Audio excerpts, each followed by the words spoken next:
Hello guys. तो board exam में पूछे जाने वाले सबसे आसान डेरिवेशन एक क्वेश्चन को बोर्ड एग्जाम में कई बार पूछा जा चुका है मेरे प्यारे भाई कि चालक से प्रवाहित धारा का उसमें व्यंजक निकालिए। तो मैं आपको सरल लैंग्वेज में समझाऊंगा बिल्कुल आसानी से। तो अगर इसको व्यंजक निकालने आपको आता है तो फिर भी देखिए, क्योंकि आपका रिपीटेशन हो जाएगा। तो बोर्ड एग्जाम में जल्दी से बना दीजिएगा, जिसके कारण आपके पास समय का बचत होगा। तो अगर इस चैनल पर नए हैं तो चैनल को सब्सक्राइब कीजिए और वीडियो को लाइक कीजिए। तो चलिए इसको समझते हैं। तो देखिए गाइस, विद्युत धारा का उसमें प्रभाव क्या कहता है उसको सबसे पहले समझते हैं। तो जब किसी चालक से विद्युत धारा प्रवाहित किया जाता है तो वह चालक गर्म होकर ऊष्मा उत्पन्न करता है। तो यह घटना उसमें प्रभाव कहलाता है। तो ये तो सिंपल सी बात है गाइस कि अगर चालक से विद्युत धारा प्रवाहित कीजिएगा तो गर्म होकर ऊष्मा उत्पन्न करेगा। आप लोग देख सुने होंगे कि किसी ट्रांसफार्मर का तार है जो जल गया, वो किसके कारण जलता है? ये तो सुने होंगे। ये तो सिंपल सी बात है गाइस कि अगर पातला तार रहेगा पातला तार रहेगा और उससे अधिक मात्रा में विद्युत धारा प्रवाहित कीजिएगा तो गर्म होकर जल जाएगा। ये तो निश्चित बात है। तो उसी प्रकार है कि चालक रहेगा तो उसमें विद्युत धारा प्रवाहित कीजिएगा तो ऊष्मा तो उत्पन्न होना निश्चित है। तो वही बात को लिखा है। तो देखिए, मान लीजिए कि ए और बी एक तार है, उसमें आई धारा प्रवाहित कर रहा है। तो चालक का तो प्रतिरोध कुछ भी होगा मेरे प्यारे भाई। तो देखिए, उसका प्रतिरोध मान लीजिए कि आर है और यहाँ भी का अधीन हो रहा है। तो देखिए, अब समझते हैं। जब क्यू आवेश को विभवांतर के अधीन ए से भी बी तक ले जाने में किया गया कार्य, तो मान लीजिए कि क्यू आवेश है। तो यहाँ पे कैपिटल क्यू भी दे सकते हैं गाइस। तो देखिए, आप लोग अनंत से किसी खास बिंदु तक लाने में किया गया कार्य को विभव कहते हैं। वह उस वहीं से ये फार्मूला का लाया गया है। तो देखिए, उसको तिरछा तिरछी मल्टीप्लिकेशन की जगह तो डब्ल्यू बराबर क्यू क्रॉस भी होगा गाइज। तो देखिए, आप इसको नीचे समझते हैं। तो देखिए, यदि इस चालक से आई धारा टी समय तक प्रवाहित हो तो ए से बी तक प्रवाहित होने वाले आवेश क्या होगा गाइज? तो ये तो सिंपल सी बात है कि चालक से आई धारा जा रहा है और टी समय तक प्रवाहित कर रहा है तो आवेश उसके मल्टीपल होगा, गुणज होगा मेरे प्यारे भाई।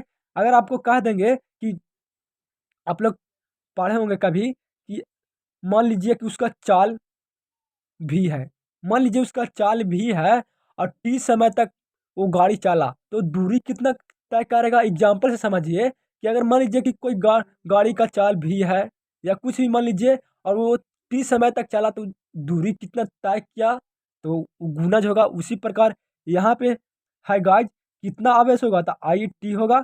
एग्जाम्पल से आपको समझा दिए। तो देखिए, यहाँ पे डब्ल्यू बराबर क्यू क्रॉस भी है। तो और ये आई बराबर टी है तो यहाँ भी है, यहाँ क्यू है तो इस सेकंड इक्वेशन को फर्स्ट इक्वेशन में रख देंगे। तो कार्य बराबर देखिए कितना होगा, समीकरण सेकंड का मान फर्स्ट में रखने पर तो रख दिए। तो देखिए, यहाँ डब्ल्यू बराबर आई टी भी होगा मेरे प्यारे भाई। तो देखिए, अब ओम के नियम आप लोग टेंथ में पढ़े होंगे कि ओम का नियम होता है भी बराबर आई आर। तो देखिए, यहाँ पे भी का मान इसमें रख देंगे तो देखिए इस प्रकार के इक्वेशन बनेगा गाइज। ये तो सिंपल सी बात है। तो इसके बाद ऊर्जा का संरक्षण सिद्धांत लगाते हैं। ऊर्जा का संरक्षण सिद्धांत कहता है कि ऊर्जा न तो नष्ट होता है न तो उत्पन्न किया जा सकता है, वो सिर्फ एक स्थान से दूसरे स्थान तक स्थानांतरित किया जाता है। उसी प्रकार यहाँ है कि जितना हम कार्य करेंगे उतना उत्पन्न ऊर्जा होगा। जितना हम कार्य करेंगे, ये तो सिंपल सी बात है कि जितना हम कार्य करेंगे उतना ऊर्जा उत्पन्न होगा मेरे प्यारे भाई। ऊर्जा के संरक्षण सिद्धांत से ये कहा गया है। तो देखिए, जितना हम कार्य करेंगे उतना ऊर्जा उत्पन्न होगा। तो देखिए, यहाँ पे ऊपर हम लोग निकाल चुके हैं कि डब्ल्यू बराबर आई स्क्वायर आर टी, इतना तो आप निकाल चुके हैं। तो देखिए, डब्ल्यू के बराबर अगर डब्ल्यू के स्थान पर इतना लिखेंगे तो डब्ल्यू बराबर यू बराबर आई स्क्वायर आर टी होगा, जो कार्य बराबर ऊर्जा बराबर आई स्क्वायर आर टी होगा गाइज। तो देखिए, इसका बात समझते हैं। कार्य करने की दर को शक्ति कहते हैं, लेकिन यहाँ कैसा कार्य हो रहा है? यहाँ विद्युत से रिलेटेड कार्य हो रहा है तो हम लिख सकते हैं कि विद्युतीय कार्य करने की दर को विद्युतीय शक्ति कहते हैं। यहाँ पे विद्युतीय कार्य लिख रहे हैं इसीलिए विद्युतीय पहले जोड़ दे रहे हैं गाइज। तो देखिए उसी प्रकार यहाँ पे विद्युतीय शक्ति बराबर पी बराबर हम लिख सकते हैं कि कार्य बटा समय।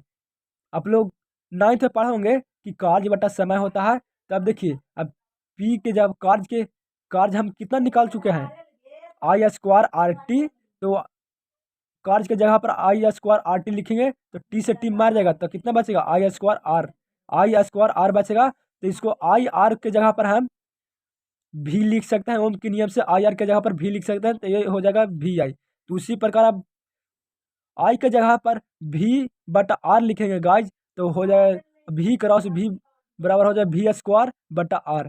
तो अगर इतना आप प्रूव कर दीजिएगा गाइज तो आपको नंबर कटने का चांसेस ही नहीं बनेगा, बिल्कुल 5 नंबर दे देगा गाइज। बिल्कुल आप इसी प्रकार सुटेबल ढंग से लिखने का प्रयास कीजिएगा। तो इस चैनल पर नए हैं तो चैनल को सब्सक्राइब करना मत भूलिए गाइज। तो जय हिंद।